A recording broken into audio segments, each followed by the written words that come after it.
બધા ભણવા જાઓ છો? અહીં આવો બધા. ભણવા કાંઈક જાય ને કાંઈક ખોદરા નાખે. ધર્મેન્દ્ર કયા ધોરણમાં ભણે છે? ચોથામાં ને? પછી કેટલા ભાઈ છો તમે? એક જ છે. એક જ? હા, 4 દીકરીઓ ને એક જ છોકરો છે. 4 સાડી 4 દીકરીઓ ભણે છે? ના, છોડીઓ નથી. હે? તો બીજા કેમ નથી ભણતા? બીજા જો છોકરા નાના હતા તો રાખી એવું કોઈ હતું નહીં. હા, તો એ થોડીક ભૂલ થઈ ગઈ છે. શું નામ તમારું? ખુશાલભાઈ. આ દીકરીઓ કેમ ના ભણાવી? કામ સારું છોકરા મોટા કરાયા કોઈ રાખનાર હતું નહીં. બધું ધીરે ધીરે થઈ જાય. દાડિયું દપાડિયું કરતા હતા તે હારે છોકરા નાના નાના લઈ જઈએ એવું. સાહેબ કોણ છે ખબર છે તમને? હા, ઓળખો છો? આ 3 છોકરી. હે? બરાબર. તો હજુ ભણાવવા મૂકી દો, નહીં તો પછી એવું કરો કે ઘરે બેઠા તૈયારી કરે ને સીધી 10માની પરીક્ષા અપાય. હા, ઘરે બેઠા તૈયારી કરો, થોડો ટાઈમ કાઢી અને પરીક્ષાઓ આપી દેવાની.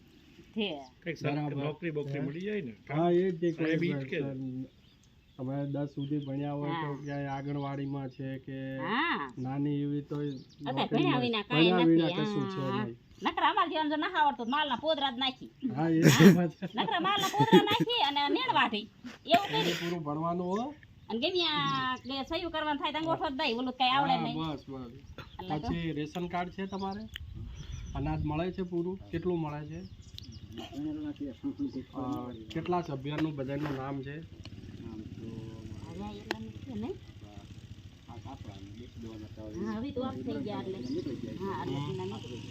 સાત છે ને? તો 35 કિલો અનાજ મળે છે તમને? ઘઉં ચોખા બને છે 35 કિલો એટલે 2 મણમાં 5 કિલો ઓછું એટલું આવે છે. બધું થઈને એટલું આવતું? બધું થઈને ઘઉં ચોખા બને છે. હા, બરાબર. કૂપન આપે છે?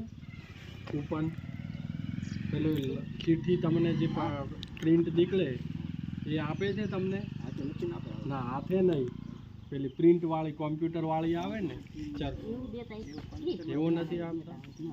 ચેક કરી લો. એ કૂપન તો ફરજિયાત આપવાની. કૂપન ફરજિયાત છે. કઈ જગ્યાએ લેવા જાઓ છો? દાદોળિયા. તપાસ કરી લો કે કૂપન તો ફરજિયાત છે. પછી બીજી કોઈ તમારે સમસ્યા? લાઇટ કમ્પ્લીટ આવે છે? એમાં કોઈ વાંધો નથી. બીજી કોઈ સમસ્યા ખરી? કોઈ નથી સમસ્યા. શું ખેતરમાં શું શું વાયુ? રાયડું દેખાય છે. બીજું રાયડું ને ઘઉં ને માલ ને નેણ રસ્તો. અચ્છા, કેટલો માલ છે? માલ 8-10 જેવા છે. 9. કેટલી ભેંસો દોવા દે છે? 3. બરાબર. દૂધ ભરાવો છો? કેટલા ફેટ આવે છે? નથી આવતા? માંગા રહે તો ખાર નો ભાવ ને ઓકે. પેલા ખેડૂતના જેમાં 2000 રૂપિયા આવે છે, આવી જાય છે?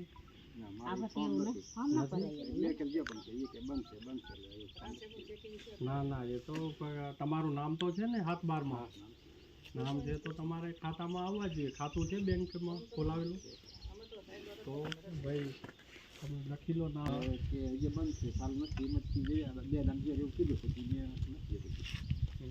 ના ના, એ એટલે નામ તમારું હોય તો એ આવે 2000 રૂપિયા.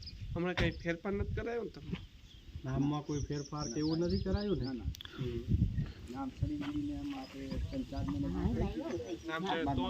અત્યારે નહીં આવે. હમણાં 3-4 મહિના થયા તમારે. એ રિવાઇઝ થઈ છે ને લિસ્ટ પછી? પણ તોય તપાસ કરાવી લો. હા, નામ લખી લો. એટલે 2000 રૂપિયા આવવા જોઈએ.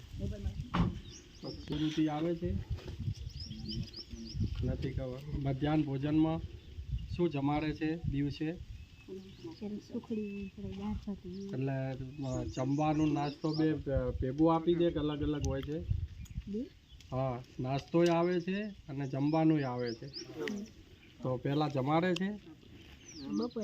બપોરે જમાડે. પછી નાસ્તો કેટલા વાગે આપે? સુખડી? હા, ભેગી આપી દે?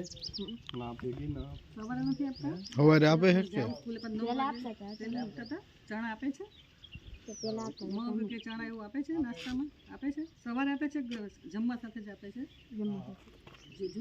નથી આપતા હવે નથી આપતા ને અલગ આપવું જોઈએ અલગ હમ. આપવાનું છે લખી લો ભાઈ આ સાચું હોય કહેવાય. જે સાચું હોય ને કહેવાનું અમે અહીંયા એટલે જ આવ્યા કે અહીંયા તમે શું પેલા શાળામાં છે ને તમે અમારે પેલા શિક્ષક બોલી છે બરાબર આપણા હાટું કરે છે એટલે અમને ખબર પડે કે હા. કઈ યોજના નથી પહોંચી શું છે આ કઈ એ તો અહીંયા ભીતમાં જ જાય છે. ભેટમાં હા, ભીતમાં જ જાય છે. ભાઈ નાસ્તો ને બે ભેગું આપી દે છે એને મામલતદારને મોકલો તપાસ કરે ફટાફટ હા ના ચાલે મને કૂપન નથી આપતા એફપીએસ આજથી લખેલા કૂપન આપણે હા હાથથી ના ચાલે પ્રિન્ટ કાઢીને આપવાની છે હા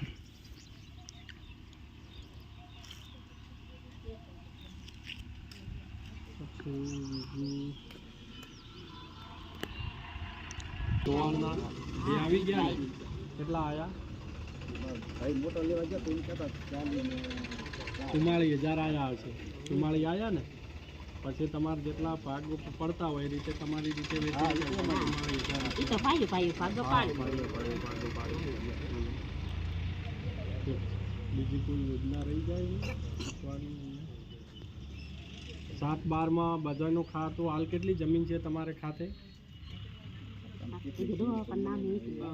અલગ ખાતા કર્યા ભાઈએ ભાગો પાડી દીધા એક જ પાડે છે તો હવે વેચણી કરવી હોય તો કરી દો ટુકડો નહીં પાડવાનો બરાબર કૂવો છે તમારે કૂવો તો છે ને પાણી છે કૂવામાં જો પિયત હોય ને તો 1 એકર સુધી ટુકડો પડે અને બિન પિયત હોય તો 2 એકર સુધી ટુકડો નહીં પડે હે કેટલા ભાઈ છો તમે 4 ભાઈ છો ને જમીન એકર સુધી ટુકડો પડી શકે 2.5 વીઘા બરાબર અને જો કૂવો ન હોય પિયત ના હોય તો 2 એકર તો 5 વીઘા